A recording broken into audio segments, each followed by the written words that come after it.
कभी सोचा है कि हमारे छोटे छोटे काम भी कैसे घूम फिर कर हमारे पास वापस आ जाते हैं, बिल्कुल गैर मुतवक्का तरीकों से। आज हम एक ऐसी ही जबरदस्त कहानी सुनेंगे, लालच, रहमदिली और इस बात की कहानी कि कुदरत अपना हिसाब कैसे बराबर करती है। तो चलें इस कहानी में उतरते हैं और ये सवाल अपने साथ रखते हैं कि भाई एक लालची किसान और एक हामिला गाय की ये कहानी आखिर हमें हमारी अपनी जिंदगी और हमारे रोज के फैसलों के बारे में क्या सिखा सकती है। तो कहानी शुरू होती है रमेश नाम के एक किसान के घर से। देखने में तो सब कुछ बिल्कुल आम सा लगता है ना? लेकिन असल में यहीं पर नाइंसाफी के वो बीज बोए जा रहे थे जो आगे चलकर एक बहुत बड़ा तूफान लाने वाले थे। रमेश के पास 2 गायें थी, लेकिन दोनों के साथ उसका बर्ताव जमीन आसमान का फर्क रखता था। एक तरफ थी धौली जो रोज दूध देती थी, तो उसे मिलती थी सबसे अच्छी ताकतवर ग़िज़ा, और दूसरी तरफ थी सुरभि जो हामिला थी, दूध नहीं दे सकती थी, तो उसके हिस्से में आती थी सिर्फ सूखी घास। और यही फर्क, यही नाइंसाफी इस सारी कहानी की जड़ है। चलें अब जरा कहानी के मेन कैरेक्टर से भी मिल लेते हैं। सबसे पहले है रमेश, जिसके लिए बस पैसा और फायदा ही सब कुछ है। फिर है धोली, उसकी कीमती गाय। फिर आती है सुरभि, जिसे रमेश बिल्कुल नजरअंदाज करता है। और आखिर में है मीरा, रमेश की बीवी, जो इस कहानी में हमदर्दी और अच्छाई की अलामत है। रमेश की सोच कैसी थी, ये उसकी अपनी बात से ही साफ हो जाता है। उसके लिए किसी भी जानवर की कीमत बस इतनी थी कि वो उसे कितना फायदा पहुंचा सकता है। और यही बेरहमी, यही मतलब परस्ती आगे चलकर कहानी में सारा ड्रामा खड़ा करती है। देखिए, जुल्म जितना भी हो ना, रहमदिली कहीं ना कहीं से अपना रास्ता बना ही लेती है। लेकिन इस कहानी में रहमदिली के इस एक छोटे से काम की भी बहुत भारी कीमत अदा करनी पड़ी। मेरा से सुरभि की ये हालत बर्दाश्त नहीं हुई, तो उसने एक बड़ा रिस्क लिया।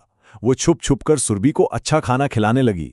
उसे पता था कि अगर रमेश ने देख लिया तो गजब हो जाएगा, लेकिन वो बाज नहीं आई, और उसकी ये छोटी सी हिम्मत सब कुछ बदलने वाली थी। लेकिन भाई, ऐसे राज कब तक छुपते हैं? जैसे ही धोली के दूध की पैदावार में कमी आई, रमेश का शक बढ़ने लगा और बहुत जल्द उसने सच्चाई का पता लगा ही लिया। जब रमेश को सच्चाई पता चली तो उसका गुस्सा तो जैसे आसमान पर पहुंच गया। उसने सिर्फ सुरभि को सजा नहीं दी, बल्कि ये फैसला किया कि उसे 4 दिन तक भूखा रखेगा, ये बात बिल्कुल भूल कर कि वो हामिला है। जब जुल्म हद से बढ़ जाए तो कभी कभी भाग जाने के अलावा कोई रास्ता नहीं बचता, और सुरभि के लिए भी बस यही एक रास्ता बाकी था। और यहाँ कहानी में एक ऐसा मोड़ आता है जिसकी किसी को उम्मीद नहीं थी। सुरभि की मदद के लिए कोई इंसान नहीं, बल्कि खुद धोली आगे आई। सोचें जरा, 2 जानवरों की ये दोस्ती कितनी बड़ी बात थी। धोली ने सुरभि की रस्सी तोड़ी और उसे कहा कि जंगल भाग जाओ। जाते हुए सुरभि ने जो कहा, इसमें उम्मीद भी थी और बेयकीनी भी। उसे नहीं पता था कि जंगल में उसका क्या होगा, लेकिन उसने वादा किया कि अगर वो जिंदा बची तो वापस जरूर आएगी। कहते ना, जो भोगे वहीं काटोगे। तो भाई, रमेश के लिए उसके आमाल का फल बहुत जल्दी और बड़े अजीब तरीके से सामने आने वाला था। यह है कहानी का कमाल का ट्विस्ट।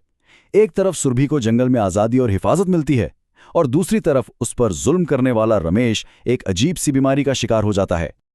और किस्मत का खेल देखें, रमेश की बीमारी का इलाज भी इसी चीज में था जिसकी उसने कभी कदर नहीं की, गाय का दूध।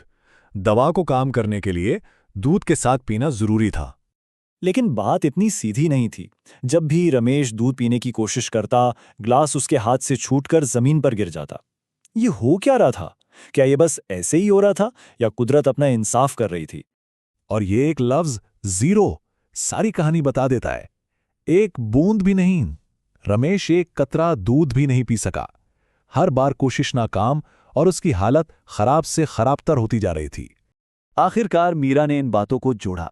उसने रमेश को समझाया कि ये कोई आम बीमारी नहीं, बल्कि ये कुदरत का इंसाफ है। ये सजा है उस जुल्म की जो उसने सुरभि पर किया था। अब कहानी इस हिस्से की तरफ बढ़ती है जहां हम देखेंगे कि कैसे माफी, पछतावा और तब्दीली सब कुछ ठीक कर देते हैं। इसी दौरान जंगल में सुरभि ने एक बछड़े को जन्म दिया, और फिर इसने एक बहुत हिम्मत वाला फैसला किया। वो वापस घर की तरफ चल पड़ी। ऐसा लग रहा था जैसे कोई अनजानी ताकत उसे वापस खींच रही हो, जैसे उसे पता था कि इसकी कहानी अभी बाकी है। सुरभि को वापस अपने सामने देखकर बीमार और बेबस रमेश बस टूट गया। वो सीधा उसके पैरों में गिरा और अपने किए की माफी मांगने लगा। ये वो लम्हा था जब उसका सारा गुरूर खत्म हो गया था। और जैसे सुरभि ने उसे दिल से माफ किया ना, एकदम मौजज़ा हो गया। मीरा ने सुरभि का दूध रमेश को दिया और इस बार ग्लास नहीं गिरा। उसने दूध पिया और पलक झपकते ही उसकी बीमारी ऐसे गायब हुई जैसे कभी थी ही नहीं।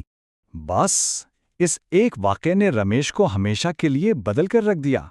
अब वो अपनी गायों की खिदमत सिर्फ फ़ायदे के लिए नहीं करता था, बल्कि मोहब्बत और शुक्र के जज्बे से करता था।